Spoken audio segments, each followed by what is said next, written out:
வணக்கம் நண்பர்களே.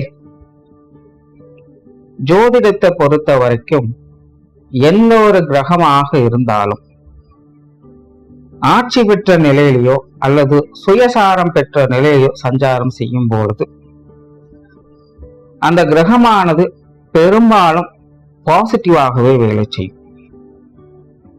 அதாவது அந்தந்த கிரகங்களுடைய தன்மைகள் மற்றும் குணாதிசயங்களுக்கு ஏற்ப முடிஞ்ச அளவுக்கு அது ஒரு பாசிட்டிவான விளைவுகளை ஏற்படுத்தும்.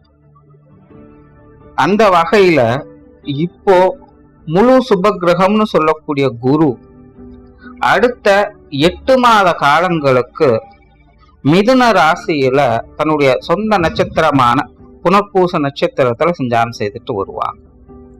அதாவது முதல் 4 மாத காலங்கள் சுயசாரத்துல நேர்கதியில சஞ்சாரம் செய்யும். அடுத்த 4 மாத காலங்கள் தன்னுடைய சுயசாரத்துல வக்ரகதியில சஞ்சாரம் செய்வாங்க. ஆக குருவானது அடுத்த 8 மாத காலங்களுக்கு சுயசாரத்துல இருக்கு. ஆக ஒரு சுப கிரகமானது சுயசாரத்துல சஞ்சாரம் செய்யக்கூடிய இந்த காலகட்டங்கள் அந்த கிரகத்தால முடிஞ்ச அளவுக்கு நன்மைகளை கொண்டு வரும். சமீபகாலமாகவே பெரும்பாலான கிரக அமைப்புகள் கொஞ்சம் முன்னுக்கு பின் முரண்பாடாகத்தான் இருக்கு. இந்த வருட ஆரம்பத்திலேயே பொது பலன்களை கொஞ்சம் சொல்லி இருப்போம். பெரும்பாலும் இந்த வருடமானதே கொஞ்சம் மந்த நிலைகள தான் இருக்கும் அப்படிங்கிறது. ஸோ மிச்சம் இருக்கிற இனி அடுத்தடுத்து வரக்கூடிய காலகட்டங்களுமே பார்த்தீங்கன்னா கொஞ்சம் முன்னுக்கு பின் முரண்பாடாகத்தான் இருக்கும். ஆனா இப்படிப்பட்ட நிலைகள்லையும் சில கிரக அமைப்புகள் கொஞ்சம் நல்ல நிலையில வேலை செய்யும். இதைத்தான் ஜோதிடத்துல ஒரு கதவு அடைத்தால் மறு கதவு திறக்கும்னு சொல்றது. அதனால இனி அடுத்தடுத்து வரக்கூடிய சில காலங்களுக்கு சில மாத காலங்களுக்கே பார்த்தீங்கன்னா சின்ன சின்ன சங்கடங்கள் பிரச்சனைகள் அப்படிங்கிறது ஒரு பக்கம் வந்து கொண்டிருந்தாலும் கூட துன்பத்திலும் இன்பங்கிற மாதிரி நல்ல விஷயங்களும் உடன் இருந்து கொண்டேதான் இருக்கும். அதற்கு பெரும்பாலும் இந்த குருனுடைய அமைப்பு சாதகமான நிலைகள்ல வேலை செஞ்சுக்கிட்டே இருக்கும்.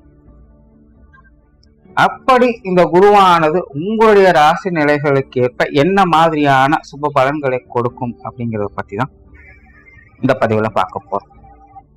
விருச்சிகம். விருச்சிக ராசியை பொறுத்த வரைக்கும் நிறைய விஷயங்கள் பட்டும் படாமலும் தொட்டும் தொடாமலும் போய்கிட்டு இருக்கும். கை கெட்டியது வாய் கெட்ட மாட்டேங்குதேங்கிற மாதிரி அலைய வச்சுக்கிட்டே இருக்கும். ஆனால் கடைசியில் எல்லாத்தையும் கொடுத்துரும். ஸோ விருச்சிக ராசியை பொறுத்த வரைக்கும் எதுவுமே சுலபமாக கிடைக்கிறது இல்லை. தேவையானது எப்படியோ தேடி பிடிச்சி அலைஞ்சு தெரிஞ்சு செஞ்சுக்கிறாங்க. அவங்களுக்கு தேவையானதும் அவங்களுக்கு ஏதோ ஒரு வகையில் சேரவும் செய்யுது. ஆனால் எடுத்தவங்க ஒருத்தவனே எந்த ஒரு விஷயத்தையும் செய்ய முடியறதில்லை. 1க்கு 2 வேலை செய்ய வேண்டியதாக இருக்குது. 10 ரூபா செலவு பண்ண வேண்டிய இடத்துல 20 ரூபா செலவு பண்ண வேண்டியதாக இருக்குது. தேவையில்லாத வெட்டி செலவுகள்லாம் தவிர்க்க முடியாத நிலைகளில் ஏற்படுது. இந்த மாதிரி தவிர்க்க முடியாத ஆனால் மனசுக்கு எரிச்சல் தரக்கூடிய விஷயங்களை சமீப காலமாக அவங்க தொடர்ந்து பார்த்துக்கிட்டு வராங்க. குறிப்பாக வீண் விரயங்கள் செலவுகள் அலைச்சல்கள் போன்ற விஷயங்கள் இவங்களால தவிர்க்க முடியறதில்லை. ஆனால் தேவைகள் பூர்த்தி ஆகிறது அதுக்கு கொஞ்சம் கொஞ்சமாக அடுத்தடுத்த கட்டங்களுக்கு நகர்ந்து கொண்டு தான் இருக்காங்க. ஆக விருச்சிகத்தை பொறுத்த வரைக்கும் ரொம்ப மோசமான நிலைன்னு சொல்றதுக்குள்ள, அதுக்காக ரொம்ப ஓகம் நல்லா இருக்குன்னு சொல்றதுக்குள்ள, எப்படியோ நானும் வண்டி ஓட்டிக்கிட்டு இருக்கேன் அப்படிங்கிற நிலைமைகள் தான் பெரும்பாலான விஷயங்கள் போய்கிட்டு இருக்கு. பொதுவாகவே விருச்சிக ராசிக்காரங்க இப்போ சமீப காலங்களில் நிம்மதியாக இருக்கணும்னு ஆசைப்படுவாங்க. எனக்கு எந்த ஒரு ஸ்ட்ரெஸ்ஸும் வேண்டாம், எந்த ஒரு வேலை பிரச்சனையும் வேண்டாம், அமைதியாக நிம்மதியாக இருந்தால் போதும், யாரும் தொந்தரவு பண்ணாதீங்க அப்படிங்கிற ஒரு மைண்ட் செட்டில் தான் இருப்பாங்க. ஆனால் திரும்ப திரும்ப அதே தான் வந்துக்கிட்டு இருக்கும். அதை தவிர்க்கவும் முடியாது. மற்றவங்களை குறை சொல்கிறதுக்கும் அங்கே வழி இல்லை. ஆக அதை எப்படியோ எல்லாத்தையும் செஞ்சு தான் ஆகணுங்கிற ஒரு கட்டாயத்தில் எல்லா விஷயங்களும் போய்கிட்டு இருக்கும். இப்போ இந்த மாதிரியான பிரச்சனைகளை சந்தித்து வரக்கூடியவங்களுக்கு இந்த குருவினுடைய சஞ்சாரம் என்பது பல வகைகளும் நன்மைகளை கொடுத்து வரும். குறிப்பாக இந்த சொத்து சுகங்கள் சம்மந்தப்பட்ட விஷயங்கள், நிலபுலன்கள் சம்மந்தப்பட்ட விஷயங்கள், டாக்குமெண்டேஷன் சார்ந்த விஷயங்கள், இது எல்லாத்துலேயும் கொஞ்சம் நாளாக அலைய வச்சுக்கிட்டே இருக்கும். இது எலக்ட்ரானிக் சார்ந்த விஷயங்களை தேவையில்லாத விரயங்கள் செலவுகளை ஏற்படுத்திக்கிட்டு இருக்கும். ஸோ இந்த மாதிரியான நிலைகள்லாம் பார்த்தீங்கன்னா விருச்சிக ராசிக்காரங்களுக்கு ஒரு சாதகமான அமைப்புகளை ஏற்படுத்திக்கும். இந்த பிரச்சனைகள் இல்லாமல் ஒரு சுமூகமான மாற்றங்களை ஏற்படுத்தி கொடுக்கும். சிலருக்கு இந்த சொத்து சுகங்கள், நிலபுலன்கள், வாகன ரீதியான விஷயங்களில் எதிர்பாராத ஆதாய அமைப்புகள், அதிர்ஷ்டம் போன்ற நிலைகளையும் ஏற்படுத்தி கொடுக்கும். அதன் மூலமாக ஒரு கணிசமான வருவாயை பார்க்கக்கூடிய அமைப்புகள் உண்டாகுது. சிலர்லாம் ரொம்ப நாள் சில டாக்குமெண்ட் பிரச்சனைகள்லாம் சிக்கிட்டு இருப்பாங்க. அதெல்லாம் சரியாயிடும், டக்குன்னு மாறிடும். சரி ஆகாதவங்க அதை சரி பண்ணிக்கக்கூடிய வாய்ப்புகள் இந்த காலகட்டங்கள் உருவாகும். இல்லங்களில் சுப விசேஷங்கள், சுப காரியங்கள் உண்டாகும். திருமண அமைப்புகள், புத்திரபாக்கிய அமைப்புகள், குழந்தைகளுக்கான சுப விசேஷங்கள், காரியங்கள், புதுமனை புகவிழா, அதாவது குழந்தைகளுடைய எதிர்காலத்திற்காக நீண்ட கால அடிப்படையில் சில விஷயங்களை செஞ்சு கொடுக்கறது, பெற்றோர்களுக்காக சில விஷயங்களை செய்து கொடுக்கறது, இப்படி குடும்ப தேவை மற்றும் குடும்ப உறவுகளுடைய தேவைகளை பூர்த்தி செய்யக்கூடிய அமைப்புகள் இந்த காலகட்டங்கள் விருச்சிக ராசிக்காரங்களுக்கு உண்டு.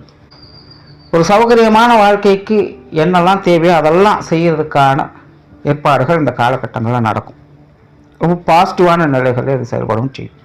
உற்றார் உறவினர்கள் நண்பர்கள் வகையில் ஒரு நல்ல உறவுகளை எதிர்பார்க்கலாம். குறிப்பாக இந்த உறவினர்கள் சம்பந்தப்பட்ட விஷயங்களில் ஒரு ஒத்துழைப்பு கிடைக்கப்பெற்று வருவீங்க. அவங்க வகையில் ஏதாவது சங்கடங்கள், மனஸ்தாபங்கள், பிரச்சனைகள்லாம் இருந்தாலும் இந்த காலகட்டங்களில் பெருசாக தொந்தரவு இருக்காது, சப்போர்ட் பண்ணி வருவாங்க. வெளியூர் மற்றும் வெளிநாடு சம்பந்தப்பட்ட விஷயங்கள் இந்த காலகட்டங்களில் சிறப்பாக இருக்குது. வேலைக்காக, படிப்புக்காக, தொழில் சார்ந்த விஷயங்களுக்காக, குடியிருப்புகளுக்காக எதுவாக இருந்தாலும் இந்த வெளியூர் சம்பந்தப்பட்ட விஷயங்கள், வெளிநாடு சம்பந்தப்பட்ட விஷயங்கள் எல்லா வகையிலுமே உங்களுக்கான பலன்களை இது கொண்டு வந்து சேர்க்கும். இப்போ அதற்கான முயற்சிகள் நீங்கள் செய்யும்போது உங்களுக்கான நல்ல பலன்களை பார்க்க முடியும். தொழில், வேலை, உத்தியோக ரீதியாக இருந்து வந்த தடை தாமதங்கள் விலக ஆரம்பிக்கும். ஏற்கனவே விருச்சிக ராசிக்காரங்க தொழில் விஷயங்களும் சரி, உத்தியோக விஷயங்களை குறித்து சிரமப்பட்டுட்டு தான் இருப்பாங்க. பெருசாக கை கொடுக்குறதில்ல, ஜானியர்னா மனம் சறுக்குதுங்க அப்படின்னாலே போய்கிட்டு தான் இருக்கும். எல்லாத்தையும் இறுக்கி பிடிச்சி தான் செய்ய வேண்டிய சூழ்நிலைகள் இருக்குது. கடன் பிரச்சனை ஆயிடுது, வாங்கினா திருப்பி கொடுக்க மாட்டேங்கிறாங்க, பொருட்கள்லாம் வாங்கி வச்சா தேக்கங்கள் ஏற்படுது. இந்த மாதிரியான சிக்கல்களை நீ விலக ஆரம்பிக்கும். மனசில் ஒரு இனம் புரியாத மகிழ்ச்சி, சந்தோஷம் குடிகொள்ளும். நிம்மதியாக இருக்கணும் அப்படின்னு எதிர்பார்க்குறீங்க இல்லையா, அது இனி உங்களுக்கு கை கோரும். ஏன்னா வரைக்கும் குறைச்சல் கொடுத்துட்டு இருந்த விஷயங்கள் எப்படி டக்குன்னு மாறுச்சு அப்படிங்கிறதே புரியாது. இனி பெருசாக டென்ஷன்லாம் இருக்க, தேவையில்லாத தடைகள், முரண்பாடுகள் அதெல்லாம் எதுவும் இருக்காது. அப்படியே ஏதாவது ஏற்பட்டாலும் கூட அதை சமாளிக்கக்கூடிய, சரி செய்யக்கூடிய திறன் உங்களுக்கு இருந்துக்கிட்டு தான் இருக்கும். ஏதோ ஒரு வகையில் அதற்குண்டான சொல்யூஷனும் கிடைக்கப்பட்டு தான் வருவீங்க. மாணவர்களுக்கு கல்வி, வித்தை சம்பந்தப்பட்ட விஷயங்களில் சாதகமான பலன்கள் உண்டு. பெரும்பாலும் விருச்சிக ராசி மாணவர்களுக்கு இது ரொம்பவுமே அதிர்ஷ்டகரமான ஒரு காலகட்டமாக அமையுது. கல்வி வித்தைகளில் நல்ல தேர்ச்சி பெறக்கூடிய அமைப்புகள் உண்டாகுது. மாணவர்கள் தங்களுடைய திறமைகளை முழுவதுமாக வெளிக்காட்டி மற்றவர்கள் ஈர்க்கக்கூடிய தன்மைகள் பெற்று வருவாங்க. அவங்களுக்கு ஒரு பப்ளிசிட்டி கிடைக்கும். விருச்சிக ராசிக்காரங்களுக்கு இந்த பொருளாதார நிலைகளை சில சாதகமான அமைப்புகளை எதிர்பார்க்கலாம். திடீர் வரவுகள், திடீர் சேமிப்புகள் போன்ற விஷயங்களை எதிர்பார்க்க முடியும். குடும்ப பிரச்சனைகள் கொஞ்சம் சால்வ் ஆகும். ஏற்கனவே விருச்சிக ராசிக்காரங்களுக்கு அப்படி ஒன்றும் பெருசாக சொல்கிற மாதிரிலாம் இல்லை. சின்ன சின்ன வாய் தகராறுகள் அப்படிங்கிறது தான். நம்ம சொன்னால் அவங்களுக்கு பிடிக்காது, அவங்க சொன்னால் நமக்கு பிடிக்காதுங்கிற மாதிரி கொஞ்சம் முரண்பட்ட கருத்துக்கள் தான் அப்பப்போ வாக்குவாதங்களாக போயிட்டுருக்குமே இல்லாமல் மற்றபடி பெருசாலாம் சொல்கிறதுக்கு எதுவும் இல்லை. இந்த சஞ்சார காலகட்டங்களில் அந்த மாதிரியான குடும்ப சிக்கல்கள் கூட கொஞ்சம் கட்டுக்குள்ளே வர ஆரம்பிக்கும். குடும்பத்துக்குள்ளே ஒரு சுமூகமான பேச்சுவார்த்தைகள் அப்படிங்கிறது இருக்கும். குடும்ப உறவுகள் வகையில் ஒரு ஒத்துழைப்பை எதிர்பார்க்கலாம். நிறைய விருச்சிக ராசிக்காரங்களுக்கு குடும்பத்தில் மங்களகரமான விஷயங்கள் ஏற்படும். ஸோ ஓவராலாக விருச்சிக ராசியை பொறுத்த வரைக்கும் இந்த குருநிலை சஞ்சார காலகட்டம் என்பது உங்களுடைய மன சஞ்சாரங்களை போக்கி மனசுக்கு நிம்மதியும் அமைதியும் கொடுக்கக்கூடிய ஒரு காலகட்டமாகவே அமையுது. நன்றி, வணக்கம், வாழ்க வளமுடன்.